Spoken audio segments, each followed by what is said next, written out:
बयान। कहा पंजाब में किसान करेंगे 18 दिसंबर को रेल रोको आंदोलन और हर जगह 12 से 3 बजे तक रेल रोको आंदोलन। किसान नेता समर सिंह पदेर ने केंद्र सरकार पर साधा निशाना। कहा 45 किसान घायल हैं, डल्लेवाल की तबीयत खराब है, लेकिन पीएम मोदी के कानों तक नहीं पहुंच रही आवाज। समर सिंह पदेर ने कहा कि जब तक कोई प्रस्ताव नहीं आ जाता तब तक पीएम से नहीं करेंगे कोई बात। किसानों के मुद्दे पर बोले कांग्रेस सांसद दीपेंद्र हुड्डा। कहा सरकार को इंसानियत दिखाने की जरूरत, किसानों से सरकार को बात करनी चाहिए। कांग्रेस विधायक विनेश फोगाट पहुंची खनौरी बॉर्डर। किसान नेता डल्लेवाल का जाना हालचाल। विनेश ने हरियाणा और पंजाब के लोगों से आंदोलन में हिस्सा लेने की अपील की। भारतीय किसान यूनियन चढ़ोरी ग्रुप के राष्ट्रीय अध्यक्ष गुरनाम सिंह चढ़ोरी एक जत्थे के साथ खनौरी बॉर्डर पहुंचे। कहा भूख हड़ताल पर बैठे डल्लेवाल से मिलकर आगे की रणनीति तय करेंगे। हरियाणा कृषि मंत्री श्याम सिंह राणा ने किसानों से राकेश टिकैत और गुरनाम चढ़ोरी की मुलाकात पर दिया बयान। कहा वे किसान यूनियन के नाते कर रहे हैं मुलाकात, हरियाणा पर कोई प्रभाव नहीं पड़ेगा।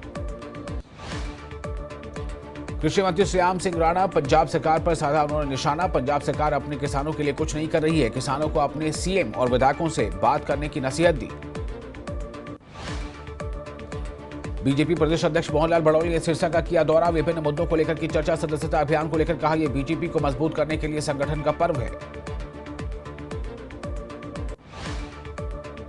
किसान आंदोलन पर बड़ौली ने कहा कि हरियाणा सरकार के खिलाफ कोई आंदोलन नहीं है, पंजाब सरकार की जिम्मेदारी है कि वो किसानों के साथ बैठकर बात करे। करनाल में सेवानिवृत्ति प्रिंसिपल फेडरेशन ने किया कार्यक्रम का आयोजन। कार्यक्रम में शिक्षा मंत्री महिपाल ढांडा मुख्य अतिथि के तौर पर रहे मौजूद। किसान आंदोलन पर बोले हरियाणा के शिक्षा मंत्री महिपाल ढांडा। कहा पंजाब की आप सरकार निकम्मी सरकार है, यह हरियाणा के किसानों का मसला नहीं।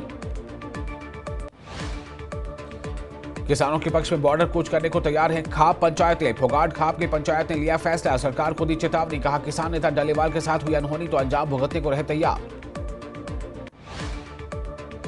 हरियाणा महिला आयोग के उपाध्यक्ष सोनिया अग्रवाल हुई गिरफ्तार। विवाद सुलझाने के लिए रिश्वत मांगने का आरोप, 1 लाख रुपए की रिश्वत के साथ उपाध्यक्ष का ड्राइवर भी गिरफ्तार।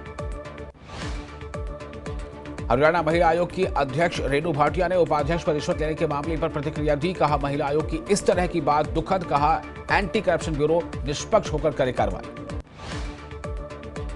बेंगलुरु में एआई इंजीनियर सुसाइड केस में आरोपी पत्नी निकिता गुरुग्राम से गिरफ्तार। प्रयागराज से सास और साले की भी गिरफ्तारी। कोर्ट ने पेशी के बाद 14 दिन के लिए भेजा जेल। सोनीपत में दुकानदार ने नाबालिग के साथ किया दुष्कर्म। 6 महीने की गर्भवती थी नाबालिग। पुलिस ने आरोपी दुकानदार को किया गिरफ्तार। हरियाणा के पुलिस महानिदेशक शत्रुजीत कपूर ने वरिष्ठ अधिकारियों के साथ की बैठक। 3 नए कानूनों को लागू करने के दिए आवश्यक दिशा निर्देश। अपराधियों और नशा बेचने वालों पर सख्त हुआ प्रशासन। कांग्रेस सांसद कुमारी सैलजा ने केंद्रीय खेल मंत्री मनसुख मंडाविया को लिखा पत्र। चौधरी दलबीर सिंह इंडोर स्टेडियम की बदहाली को दूर करने का किया आग्रह। यमुनानगर के छछौली कस्बे में चोरों का आतंक। चोरों ने गुरुद्वारे से उड़ाया गुल्लक। 2 किलोमीटर दूर खेत में टूटा हुआ मिला गुल्लक। रोमानिया में आयोजित अंतर्राष्ट्रीय जूनियर साइंस ओलंपियाड में भारत का जलवा। भव्या गुणवाल को मिला बायोलॉजी में गोल्ड मेडल। कुरुक्षेत्र में आयोजित गीता महोत्सव श्रद्धालुओं को आया काफी पसंद। विदेश के श्रद्धालुओं ने ऑनलाइन देखा कार्यक्रम। महोत्सव के दौरान वेबसाइट पर मौजूद थे करीब 17 लाख श्रद्धालु। कुरुक्षेत्र में अंतर्राष्ट्रीय गीता महोत्सव का हुआ समापन। महोत्सव के आखिरी दिन शिल्पकारों और कलाकारों ने दिखाया हुनर। शानदार प्रबंधों के लिए प्रशासन का जताया आभार। गुरुग्राम पुलिस ने अवैध शराब पर चलाया रोलर। 12,520 बोतल शराब को किया गया नष्ट। एक्साइज एक्ट के तहत दर्ज किया मामला।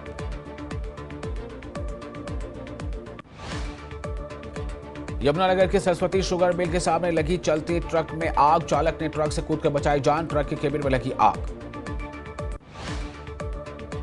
धर्मशाला में बीजेपी ने विधायक सुधीर शर्मा के आवास पर की बैठक। विधायक विपिन सिंह परमार की अध्यक्षता में हुई बैठक। सुखू सरकार के खिलाफ 18 दिसंबर को होने वाली जन आक्रोश रैली को लेकर की गई बैठक।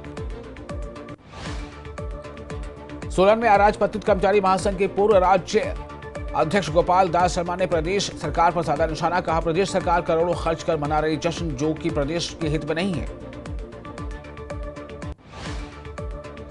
शिमला चंडीगढ़ नेशनल हाईवे पर दो कारों के बीच हुई जोरदार टक्कर, टैक्सी चालक घायल, अस्पताल में भर्ती, हादसे में लगा जान। नए साल के जश्न को लेकर डलहौजी और खाजियार की तरफ पर्यटकों का रुख, पैराग्लाइडिंग को लेकर पर्यटन विभाग सख्त, पैराग्लाइडिंग करवाने वाले प्रशिक्षित पायलट के लिए लाइसेंस किया जारी।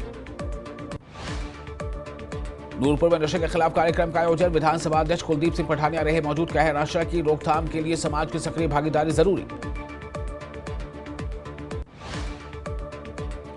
हिमाचल में बागवानी विभाग ने सेब और स्टोन फ्रूट पौधों का विक्रय किया शुरू, सरकारी नर्सरी में 4,32,000 सेब की पौधे उपलब्ध। बागवानी मंत्री बोले बागवानी अधिकारियों के माध्यम से पौधों की बिक्री की जाएगी। चंबा के डलहौजी में स्ट्रीट लाइट काटने का मुद्दे को लेकर आरोप प्रत्यारोप, व्यापार मंडल के अध्यक्ष राकेश चौबियाल ने नगर निगम पर नाकामी के लगाए आरोप, इस्तीफे की मांग की।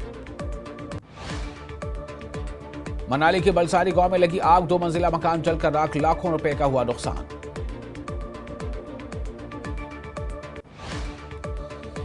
ऊना में सड़क पार कर रही बुजुर्ग महिला को तेज एम्बुलेंस ने मारी टक्कर, हादसे में बुजुर्ग महिला की हो गई मौत। जम्मू कश्मीर के मुख्यमंत्री उमर अब्दुल्ला साहबा का करेंगे दौरा, जिला हेडक्वार्टर में प्रशासनिक अधिकारियों से करेंगे बैठक, लोगों से भी कर सकते हैं मुलाकात। जम्मू कश्मीर के सीएम उमर अब्दुल्ला ने ईवीएम पर कांग्रेस पर साधा निशाना, कहा ईवीएम पर भरोसा नहीं तो चुनाव नहीं लड़ना चाहिए, ईवीएम पर रोना बंद करे कांग्रेस। गृह मंत्रालय की अहम बैठक आज, जम्मू कश्मीर और लद्दाख के अधिकारियों के साथ बैठक, सुरक्षा समेत विभिन्न मुद्दों पर होगी चर्चा। अरनिया सेक्टर में बीएसएफ ने तस्करी की कोशिश को किया नाकाम, पाकिस्तान ड्रोन को रोका, 495 ग्राम नशीला पदार्थ बरामद। जम्मू कश्मीर में तेजी से फैल रहा है एडेनो वायरस, कोटरनका और बुधल में हुई मौत, नेशनल इंस्टीट्यूट ऑफ वायरोलॉजी की टीम जांच में जुटी। पुलवामा में प्लास्टिक वेस्ट मैनेजमेंट प्रोजेक्ट नाकाम, स्वच्छ भारत मिशन की योजनाओं पर उठे सवाल, कूड़ा जमा होने से स्थानीय लोग परेशान। कुलगाम में नदियों से मछलियां पकड़ने वालों की परेशानी, माइनिंग से मछलियों की संख्या में बेहद कमी, प्रशासन से समस्याओं के समाधान की मांग की। यूएसबीआरएल परियोजना को मिली एक और बड़ी सफलता, रियासी में सुरंग T33 का निर्माण पूरा, कश्मीर के लिए ट्रेन सेवा की जल्द होगी शुरुआत। मागाम बाईपास का निर्माण कार्य रुका, प्रशासन से अपील, काम जल्द शुरू करने की मांग, ट्रैफिक जाम खत्म करने की योजना अधर में। मेडर के दूर दराज गांव में पानी की कमी पर प्रदर्शन, 6 महीने से पानी की सप्लाई ठप, समस्या का समाधान न होने पर आंदोलन तेज करने की चेतावनी। एनसी के आबिद माकरी और आरिफ मीर को मिली नई जिम्मेदारियां, कार्यकर्ताओं ने किया नेताओं का स्वागत, जनता की समस्याओं के समाधान का लिया संकल्प। Cycle man of India Neeraj Kumar ने किया भद्रवाह का दौरा, कृषि विकास कार्यक्रम के प्रचार के लिए दौरा, किसानों की जीवन शैली सुधारने की सरकारी योजनाएं। 4 दिन बाद मुगल रोड पर यातायात शुरू, बर्फबारी के बाद मुगल रोड बहाल, पुंछ और राजौरी के लोगों को राहत। बांडीपोरा गुरेज सड़क पर 3 दिन बाद यातायात बहाल, बर्फ हटाने में कठिनाइयों का करना पड़ा सामना, सीमा क्षेत्रों के लिए हवाई सेवा की अनुपलब्धता पर सवाल। तुराल में बट्टागुंड प्रीमियर लीग का हुआ उद्घाटन, नशे से दूर रखने के लिए महत्वपूर्ण पहल, प्रतियोगिता में 60 टीमों ने लिया हिस्सा।